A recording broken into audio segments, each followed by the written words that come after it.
ये black colour का दिखने वाला शायद आप इसे एक एम्पलीफायर समझ रहे होंगे।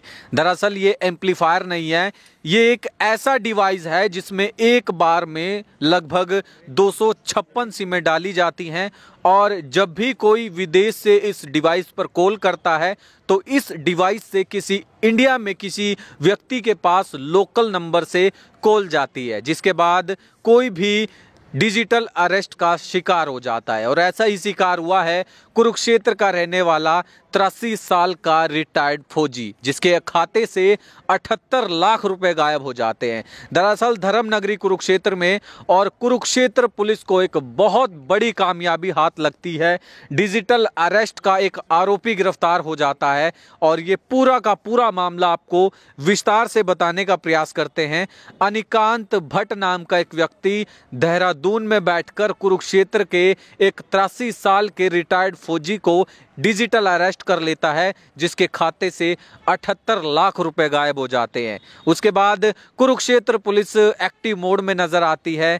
लगातार इस व्यक्ति को पकड़ने के प्रयास किए जाते हैं और लगातार उन प्रयासों के बाद फाइनली कुरुक्षेत्र पुलिस को एक बहुत बड़ी कामयाबी हाथ लगी है। इस व्यक्ति को गिरफ्तार किया है। इसका नाम अनिकांत भट्ट है, जो उत्तराखंड का रहने वाला है और इससे इसी तरह के 6 डिवाइस बरामद हुए हैं। यानी ये कह सकते हैं कि एक बार में 56 लोगों के पास कॉल जा सकता है और उन 56 लोगों को डिजिटल अरेस्ट किया जा सकता है। दरअसल जो ये व्यक्ति देहरादून से गिरफ्तार हुआ है, ये अपने आकाओं के इशारों पर इस काम को अंजाम देता आ रहा था और बताया जा रहा है कि ये व्यक्ति जो डिजिटल अरेस्ट करता है इसका संबंध कंबोडिया में बैठे अपने आकाओं से है और उनके इशारों पर ये पूरी की पूरी घटना को अंजाम देता है।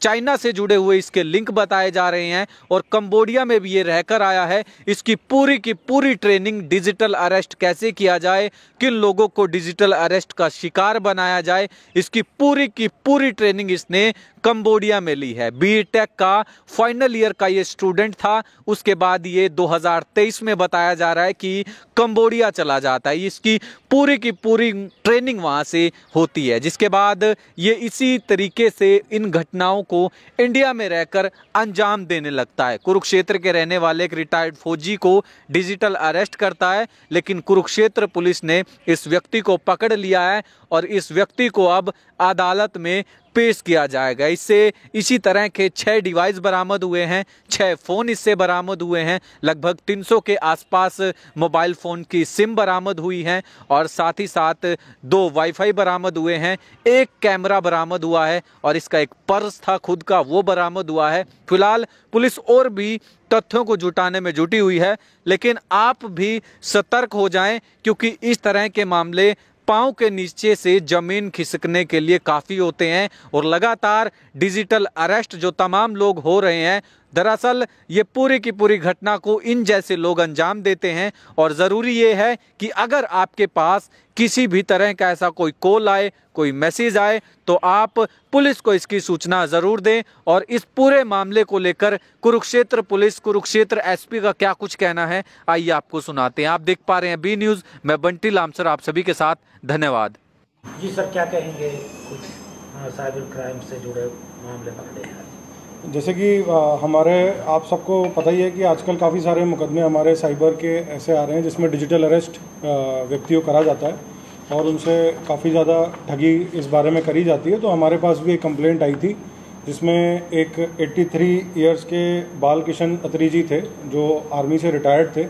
उनके साथ लगभग 78 लाख रुपए का फ्रॉड करा गया था डिजिटल अरेस्ट के माध्यम से, जिसमें हमारी टीम ने बड़ी तत्परता से कार्रवाई करते हुए हमारे एडिशनल एसपी साहब और एसएचओ साइबर के मार्गदर्शन में इसमें एक व्यक्ति को गिरफ्तार करा देहरादून से, जिससे हमें भारी मात्रा में एक तो सिम बरामद हुई हैं, लगभग 300 के आसपास ये सिम बरामद हुई हैं और उसमें 6 हमें जो एक चौंकाने वाली बात है कि 6 सिम बॉक्स इसमें बरामद हुए हैं, जिससे वो बेसिकली इन सिम बॉक्स को अपने पास लगा के एक कॉल सेंटर चला रहा था वहाँ पे और उस सिम बॉक्स में लगभग ये सारे सिम बॉक्स उसको बाहर से ऑर्डर हुए थे, जो कैम्बोडिया में इसके तार जुड़े हुए हैं। ये व्यक्ति 2023 में और 2024 में, इससे पहले भी डिजिटल फ्रॉड में संलिप्त रहा है, साइबर क्राइम में, और ये कंबोडिया से काफ़ी सारे अपने इस तरीके के पैतरे सीख कर आया था और इसको यही काम अब यहाँ पे करना था, जिसमें इसने कॉल सेंटर चालू करा। 6 बड़े बड़े सिम बॉक्स जो आते थे एम्पलीफायर के बक्से में बंद होके आते थे ये, कि ताकि किसी को भी किसी प्रकार का शक नहीं हो कि ये इसके अंदर सिम बॉक्स है, और उसको इलीगली एक टेलीफोन एक्सचेंज को ऑपरेट करता था यहाँ पे, जिससे कि कोई भी इंटरनेशनल कॉल को इस सिम बॉक्स के माध्यम से वो लोकल लोगों को कॉल करता था। तो कॉल करने वाले तो कैम्बोडिया के होते थे, लेकिन लोकल लोगों को जो कॉल आती थी वो उनको लगता था कि इंडिया नंबर से ही कॉल आ रही है, लेकिन फ्रॉड करने वाले बाहर बैठे होते थे। तो इसके कनेक्शन काफ़ी चाइनीज़ से भी निकले हैं, और जो सिम ये मंगाता था अलग अलग जगहों से, दिल्ली से, लखनऊ से, मध्य प्रदेश से, और भी कई जगहों से मंगाता था। तो ये काफ़ी बड़ा इसका नेक्सस है, जो हम और भी इसमें लोगों को अरेस्ट करने का प्रयास कर रहे हैं। और इसके अलावा हमारी साइबर की टीम ने और भी एक और मुकदमा था, जिसमें इन्वेस्टमेंट के नाम से एक आदमी से ठगी करी गई थी, जिसमें हमने 4 बंदों को अरेस्ट किया है जोधपुर से। और इस प्रकार से हमारी टीम ने पिछले 3 दिनों में 5 साइबर क्रिमिनल्स अरेस्ट करें। और ये जो सिम बॉक्स वाली वारदात है ये काफ़ी इंपॉर्टेंट है, क्योंकि इसके तार कैम्बोडिया से जुड़े हुए हैं, और इससे हमें और भी काफ़ी सारे खुलासे आगे होंगे। तो कितने लोगों को इसने टारगेट किया सर अब तक, कुछ पता चला? देखिए, इसमें क्योंकि अभी एक्यूज को हमने अरेस्ट करा है, इसका हम रिमांड लेंगे और उसमें डिटेल इंटरोगेशन में ये सारी बातें आएंगी, कितने लोगों को टारगेट करा है। लेकिन क्योंकि इसमें मैग्नीट्यूड 6 सिम बॉक्स, लगभग 300 सिम कार्ड, 2 इंटरनेट राउटर, और ये भी बताया गया है इसके द्वारा जो प्रिलिमिनरी इंटरोगेशन करी है उसमें, कि इसको वो लोग कैमरे के थ्रू मॉनिटर करते थे, इसकी सारी एक्टिविटी को वो कैमरे के थ्रू देखते रहते थे और इस पर नज़र रखते थे कि ये इसको जो काम निर्धारित करा गया है ये ठीक प्रकार से कर रहा है कि नहीं कर रहा है। तो इस प्रकार से काफ़ी हमारी टीम ने काफ़ी अच्छा इसमें काम किया है, और हम इसमें लगातार प्रयास कर रहे हैं कि जो डिजिटल अरेस्ट के हमारे जितने भी केसेस होते हैं उनमें हम तुरंत कार्रवाई करें। और आप लोग के माध्यम से भी मैं लोगों को यही बताना चाहूँगा कि डिजिटल अरेस्ट नाम की कोई चीज़ नहीं होती है। पुलिस के पास कोई ऐसी पावर नहीं है कि हम किसी को डिजिटली अरेस्ट कर पाएँ। तो अगर आपके पास इस तरह की कोई कॉल आती है, या आपको लोग इस तरीके से डिजिटल अरेस्ट के नाम से आपको अगर अपने कैप्टिविटी में रखते हैं 1 महीने, कुछ लोग जैसे ये जो व्यक्ति थे इनको लगभग 25 से 30 दिन तक बोला गया कि ये डिजिटल अरेस्ट है, और ये बैंक से इन्होंने पैसे भी ट्रांसफ़र करे और काफ़ी सारी चीज़ें करी। तो ये मैं आप लोग को बताना चाहता हूँ कि लोगों को भी ये बात पता चले कि डिजिटल अरेस्ट नाम की कोई चीज़ नहीं होती, और इसमें कोई भी इस तरीके जाल में नहीं फंस सकता। कितने आरोपी हैं? इसमें जो हमारा डिजिटल अरेस्ट का मामला है, इसमें अभी हमने 1 आरोपी को अरेस्ट करा है, लेकिन इसके तार हमें अभी MP, दिल्ली, लखनऊ और कुछ देहरादून के और मिले हैं, जिन पे अभी हम काम कर रहे हैं, टेक्निकल काम कर रहे हैं। और जो हमारे दूसरा मुकदमा है उसमें 4 आरोपी जोधपुर के हैं, जिनकी एज लगभग 24 से 25 साल की है, जिनका वही काम था कि वो अपने अकाउंट, बहुत सारे अकाउंट्स को बेचने और ख़रीदने का काम करते थे, और काफ़ी लार्ज स्केल पे काम करते थे। जैसे आपने बताया कि कंबोडिया से इसके तार जुड़े हैं, क्या ये विदेश यात्रा कर चुका है? हाँ जी, जैसा कि मैंने बताया कि 2023 में और 24 में इसने कंबोडिया में ये गया है, और वहाँ पे इसने जो कंपनी थी वहाँ की, वो इसको पेमेंट भी करती थी इसका काम करने के लिए। तो वही कंपनी जो साइबर फ्रॉड में इन्वॉल्व है, वही कंपनी इसको यहाँ पेमेंट करती थी कि वो अपना एक जो कॉल सेंटर है वो यहाँ पे भी चला के ज़्यादा से ज़्यादा लोगों को फ्रॉड कर सके। ये ज़्यादा विदेशी कॉल को लोकल बना देता है, किसी और आपराधिक घटनाओं में शामिल हो सकता है विदेशी कॉल को लोकल बना देता है। फिरौती की कोई आतंकवादी नहीं, अभी वो कोई ऐसा एंगल इस बात पे समझ में नहीं आया है, लेकिन हम उस एंगल पे भी बिल्कुल कार्रवाई कर रहे हैं, हम उसको भी देखेंगे। लेकिन ये प्राइमरली जो है ये साइबर फ्रॉड का ही मामला था, और ये साइबर जो अभी प्राइमा फेसिया जो लगा है साइबर क्राइम से रिलेटेड ही। कितने लोगों को अब तक इन्होंने शिकार बनाया? जैसा कि मैंने आपको बताया कि अभी हमने इसका रिमांड हम कोर्ट से लेंगे, और इसमें जो भी आगे एनालाइज करके हमारे पास I4C से भी डेटा आता है कि कितने लोगों का उसने फ्रॉड करा है, वो भी हम जांच करेंगे।